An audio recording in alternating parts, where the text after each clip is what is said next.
दोस्तों वेलकम। और इस वीडियो में हम बहुपद का एक और पार्ट करेंगे, शेषफल प्रमेय। बहुत इंपॉर्टेंट टॉपिक है ये और एग्जाम में इससे क्वेश्चंस बहुत पूछे जाते हैं। So let's start. देखिए, सबसे पहले मैं आपको ये प्रमेय समझाता हूं कि है क्या। बहुत सिंपल है।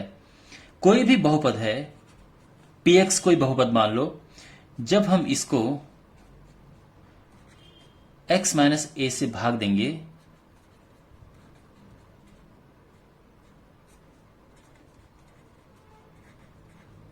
तो शेषफल क्या आएगा? यह आएगा पी ए। यही शेषफल प्रमेय है, बिल्कुल यही। अब मैं आपको एक एग्जाम्पल कराता हूं और उससे आपको अच्छे से समझ आ जाएगा। तो देखो, मान लो कि कोई पॉलिनोमियल है, कोई बहुपद है। For example 2x cube minus 4x square plus 3x plus 1, और इसको हम भाग देंगे x माइनस 2 से भाग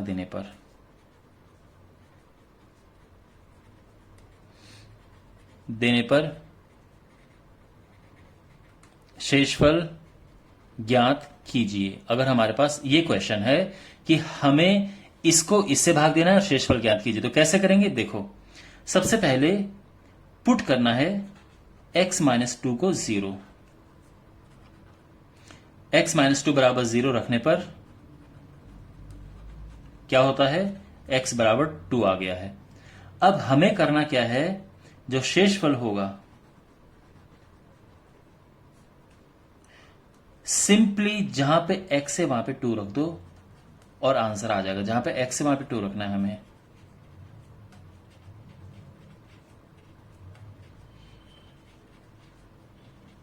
तो ये हो जाएगा 2 टू जा 4 टू जा 8 टू जा 16, ये 2 दूनी 4 चौको 16 प्लस 3 दूनी 6 और प्लस 1, तो 16 से 16 कट के 7 आ गया और ये हमारा आंसर आ गया है।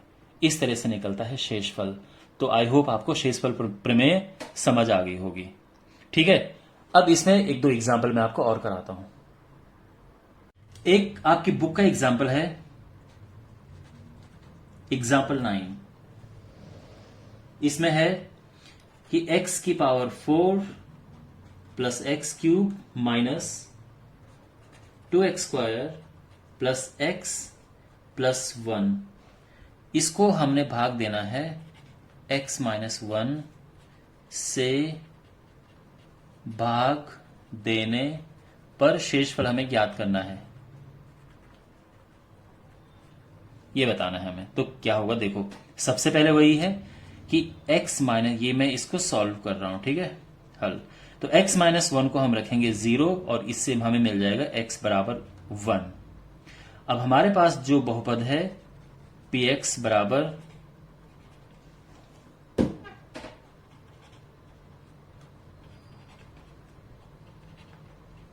हमने px ये रखा, समझ आ गया। अब क्वेश्चन में px लिखा है? बिल्कुल नहीं लिखा है। तो जब आपको px अपनी तरफ से लिखना है तो आपको लिखना चाहिए माना, ये ध्यान रखना, ठीक है, लेट।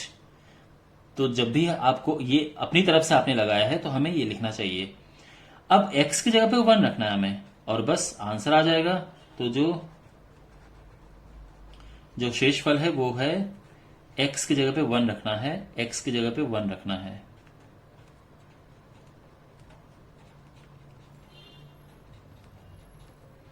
तो 1 की पावर 4 1, फिर ये भी 1 माइनस 2 प्लस 1 प्लस 1, तो प्लस प्लस वाला 1 2 3 4 माइनस का 2 है और इसका आंसर 2 आ गया। यानी जब आप इसको इससे भाग देंगे तो शेषफल 2 आएगा। समझ आ गया है? अब इसमें एक और कॉन्सेप्ट है, उसको ठीक से समझो। अगला एग्जाम्पल है, जांच कीजिए कि ये जो है इसका एक गुणज है। अब इस बात को आप ठीक से समझो, कहने का क्या मतलब है। यानी ये जो फंक्शन यहां पे, ये जो बहुपद ये लिखा है, ये इसका एक फैक्टर है, हमें ये बताना है। यानी फैक्टर होने का मतलब क्या है कि ये इसको पूरी तरह से डिवाइड कर देता है। तो जब कोई एक चीज दूसरे को पूरा डिवाइड करती है, पूरा भाग देती है, तो शेषफल क्या आता है? 0 आता है। आप जानते हैं ना, अगर मैं ये कहूं कि 50 को मैं 5 से भाग दूं तो क्या आएगा? ये पूरा चला जाएगा ना और शेषफल 0 आएगा। तो हम क्या कहते हैं कि भाई जो 5 है वो 50 का एक फैक्टर है या 50 5 का एक गुणक है। ठीक है, तो हमें यहां पे यही बताना है कि शेषफल 0 आना चाहिए। अगर शेषफल 0 आ गया, इसका मतलब ये इसका एक गुणज है, या फिर ये जो है इसका एक गुणनखंड है। इसको उल्टे तरह से भी कह सकते हैं। ठीक है, जो ये है इसका एक गुणनखंड है। तो अब हमें केवल क्या काम करना है कि इसका रिमाइंडर यानी शेषफल फाइंड करना है।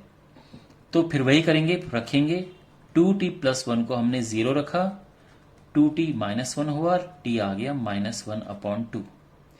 अब देखो हमारे पास है QT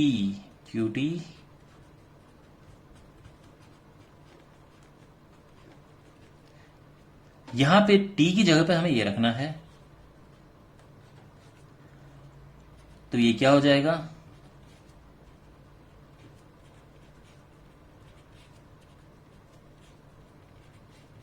ये आ गया है। अभी तक सब कुछ क्लियर है? अच्छा, अब इसको और सॉल्व करेंगे। देखो, माइनस की पावर 3 माइनस होता है और 2 की पावर 3 करेंगे तो 8 आ जाएगा। माइनस का पावर 2 प्लस होता है तो ये 1/4 आ गया है। माइनस माइनस का प्लस 1/2 -1। 4 से कटेगा 2 आ गया है, -1/2। ये 4 से 4 कटेगा तो 1 आ गया है। फिर ये 1/2 ये है और -1। तो आप देख सकते हैं +1 -1 कट गया, +½ -½ कट गया और ये 0 आ गया है। तो फाइनली आपको क्या लिखना है? चूंकि सिंस शेषफल 0 है, इसीलिए 2t + 1 QT का गुणनखंड है। या फिर आप उल्टा लिख सकते हो कि जो QT है 2t + 1 का गुणज है। ठीक है, यानी अगर ये इसका गुणनखंड होता है तो ये इसका गुणज होता है। ठीक है, तो आई होप आपको समझ आ गया होगा। तो ये बेसिक कॉन्सेप्ट था इसका। और शेषफल, तो इसमें मैं आपको इसको सम अप करता हूं, मैं इसका पूरा मैं बताता हूं कि इसमें क्या था। एक तो हमने इसमें सीखा कि रिमाइंडर कैसे फाइंड करते हैं, शेषफल कैसे निकालते हैं। तो आप जानते हैं x की जगह पे मान रखेंगे तो शेषफल आ जाएगा। और दूसरा क्या सीखा आपने कि अगर जो शेषफल है वो 0 हो जाए तो इसका मतलब ये है, यानी अगर आपने x = a रखा और ये 0 आ गया तो यानी जो x - a है वो इसका गुणनखंड है। यानी इस तरह का क्वेश्चन भी आपको अब समझ आ गया होगा। तो अब अगले वीडियोस में मैं आपकी जो एक्सरसाइज है 2.3 उसे सॉल्व करूंगा। ठीक है, so see you in the next video.